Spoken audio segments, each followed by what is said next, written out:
السلام علیکم ورحمۃ اللہ وبرکاتہ۔ بسم اللہ والصلاۃ والسلام علی رسول اللہ، اما بعد۔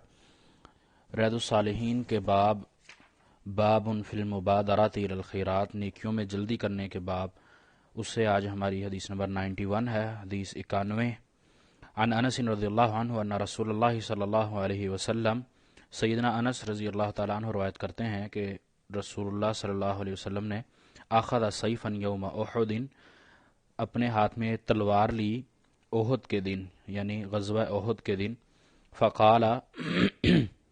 اور کہا، من یأخذ منی ھذا، آپ علیہ الصلوۃ والسلام نے اعلان کیا کہ یہ تلوار میرے سے کون لے گا۔ فبسطوا ایدیہم، تمام صحابہ نے ہاتھ پھیلائے، آگے بڑھے، اور سب نے کہا کہ یہ ہم لیتے ہیں، میں لیتا ہوں۔ کل انسان منہم یقول، ہر انسان جو اس وقت وہاں موجود تھے، یعنی نبی علیہ الصلوۃ والسلام کے ساتھ غزوہ احد میں جتنے صحابہ تھے، آپ کے اس اعلان کے بعد سبھی نے یہ کہا، انا اللہ کے نبی میں لیتا ہوں، اس کو میں لیتا ہوں۔ قال، آپ علیہ الصلوۃ والسلام نے پھر فرمایا، فمن یأخذہ بحقہ، اس کو اس کے حق کے ساتھ کون لیتا ہے۔ فاحجم القوم، پھر قوم جو اس وقت وہاں لوگ تھے انہوں نے کچھ توقف کیا، کچھ رک گئے، ٹھہر گئے۔ فقال ابو دجانہ رضی اللہ عنہ، لیکن سیدنا ابو دجانہ رضی اللہ تعالیٰ عنہ جو وہاں تھے انہوں نے کہا،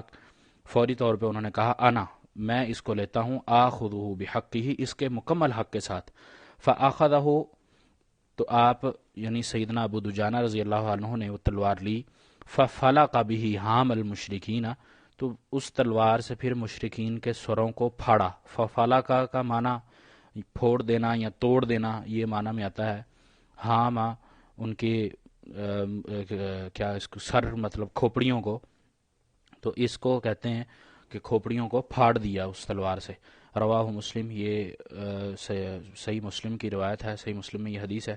اور اسی حدیث کے ساتھ امام صاحب آگے ذکر کرتے ہیں کہ اسم ابی دجانہ تھا، سیدنا ابو دجانہ کا جو نام تھا وہ ہے سماک بن خرشہ، ان کا سماک بن خرشہ نام تھا، سین کے ساتھ۔ قولہ احجم القوم، احجم القوم کا جو مطلب کیا گیا وہ توقف، یعنی رک جانا، توقف، رک جانا، ٹھہر جانا۔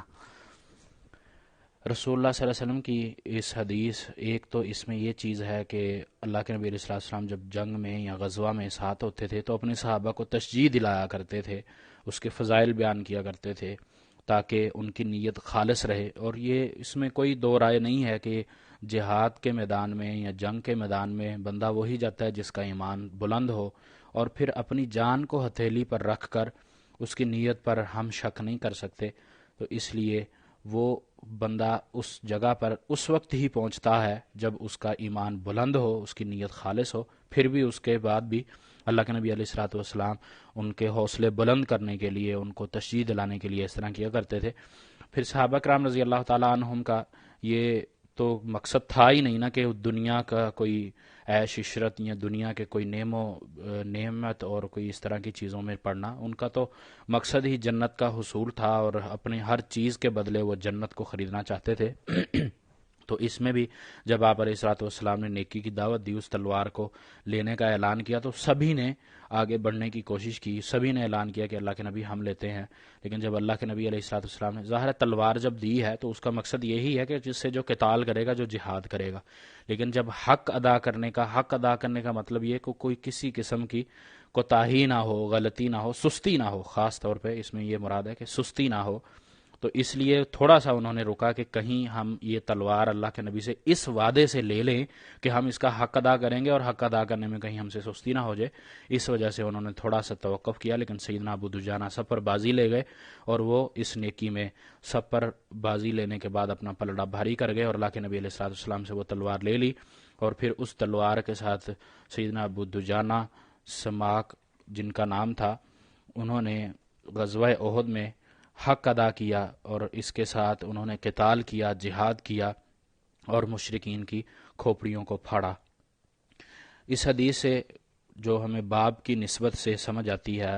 جو ہمیں درس ملتا ہے، وہ یہ کہ نیکی کرنے کا جب بھی موقع میسر ہو ہمیں فوری طور پہ کر لینی چاہیے۔ یہ بھی نیکی ہے۔ اللہ کے نبی علیہ الصلوۃ والسلام نے جب دعوت دی اس تلوار کا حق ادا کرنے کے لیے، تو اس سے مراد یہی تھا کہ اچھے طریقے سے جہاد کیا جائے، اور فوری طور پہ صحابہ اس کی طرف لپکے، اور ایک صحابی اس کو لینے میں کامیاب ہو گئے، اور انہوں نے پھر اس کا حق ادا کیا۔ اللہ تعالیٰ سے دعا ہے کہ اللہ تعالیٰ ہمیں بھی